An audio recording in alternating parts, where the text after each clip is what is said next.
Right.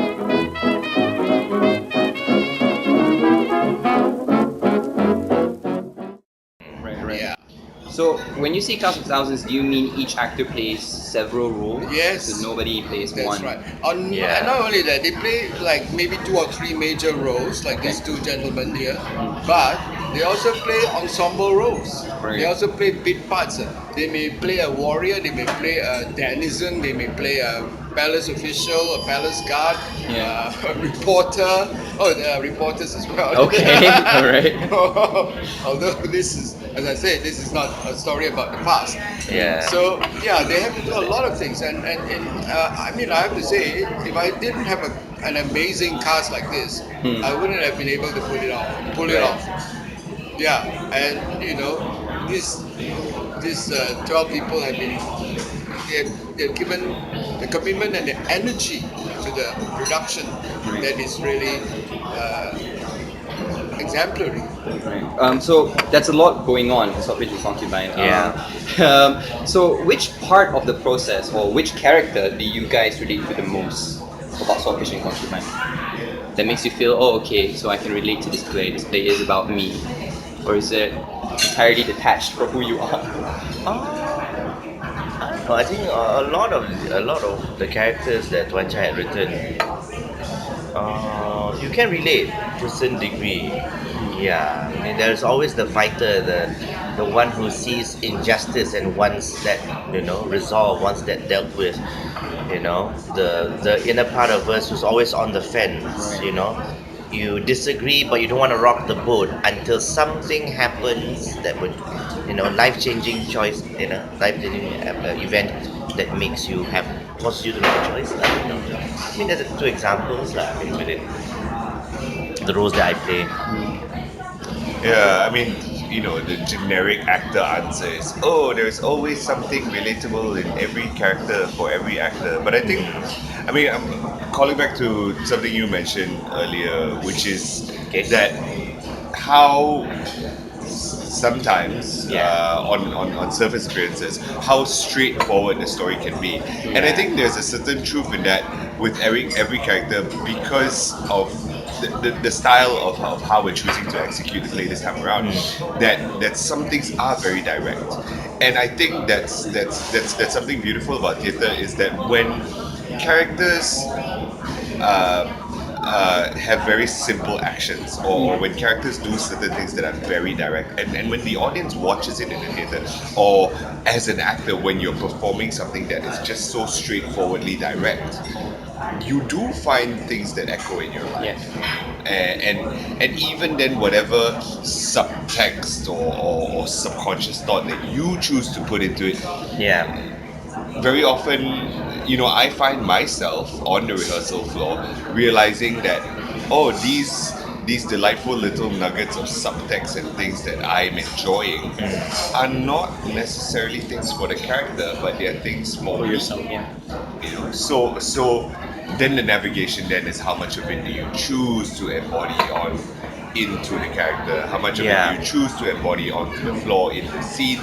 But because I feel the ability to experience those thoughts, those emotions, I think that's something that's important, because I think that's something that will naturally translate to audience members. Right. Because you're never responsible for what the audience chooses to see. You could play the scene a certain way and the audience could see it and be reminded something about their lives, and they'll choose to see it completely the other way, like maybe they were in the side of what is perceived to be the aggressor, but they know their justifications and they're like, no, this guy is right. And oftentimes when I find those things happening to myself as I'm in the scene, then it's like, these are the other possibilities, and that's the beauty of theatre, in a certain sense. So there are things that are very relatable, even when you're playing things very, very direct or simplistically. Then it's like, these things do happen. Right. Can you reveal a bit about what subtext did you relate to? What was the nugget that you caught? Okay, so one of the main characters that I play is a character called Pak Saman, who is the father of the boy, who shares the idea to save Singapore from the Toda attack by putting up banana stands.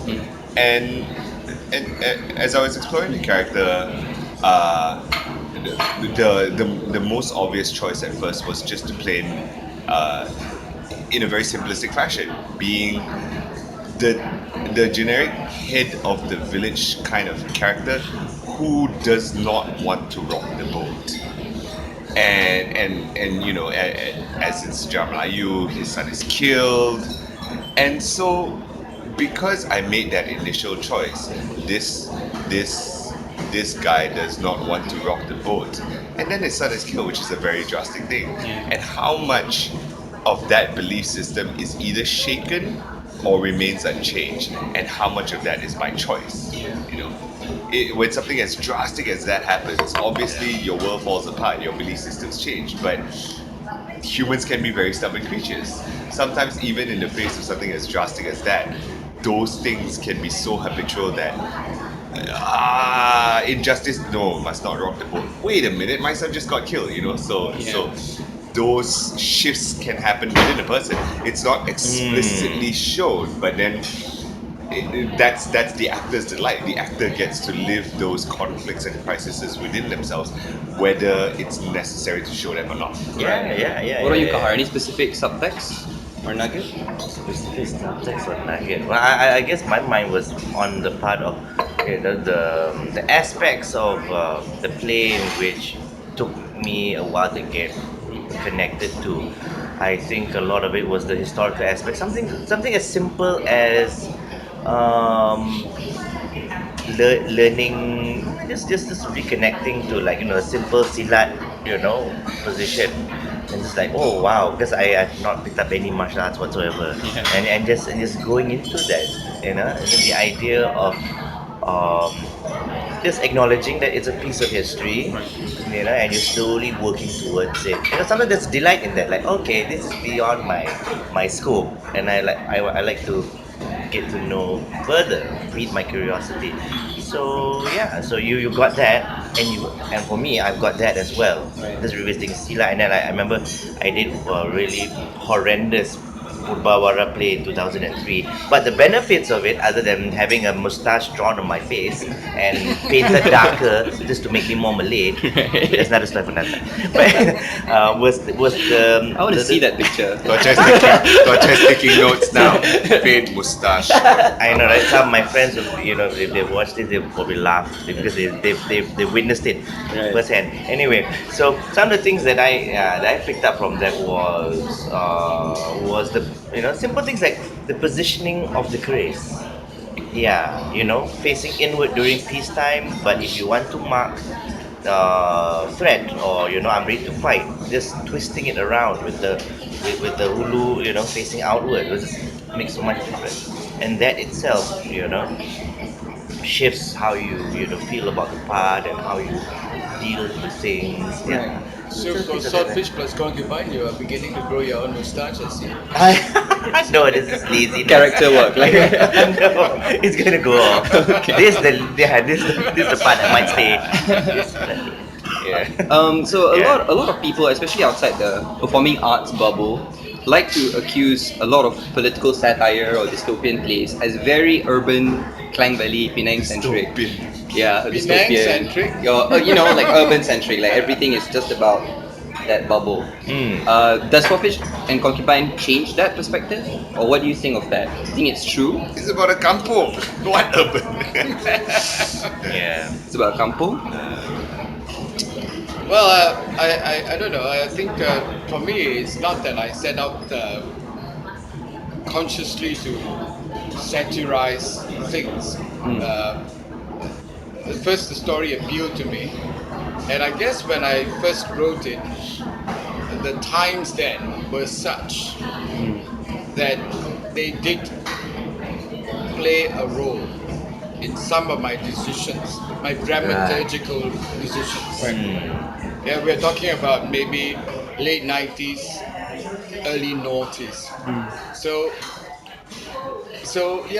these things will go into the play. I would like to think of it as being organically rather than something you set your mind on. Oh, I'm going to write a political satire. No. Well, to a certain extent, I wouldn't call Swordfish plus Concubine an out and out political satire. Okay. All right, it is it's more than that. I think it's got a lot more things happening. Yes, Yeah. of course, there are a lot of political references.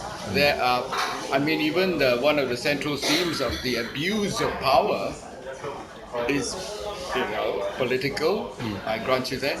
And the central concern of the covenant, which is so lopsided and which has been ingrained into our mindset and still prevails today, yes, you can see that is also political.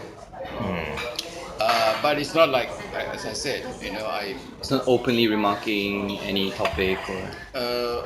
it's not like I wouldn't call it an out and out political satire lah. Okay. But of course the central theme of the covenant is political. I will grant you that. But it's more than just political also, Okay. because it affects us. Right.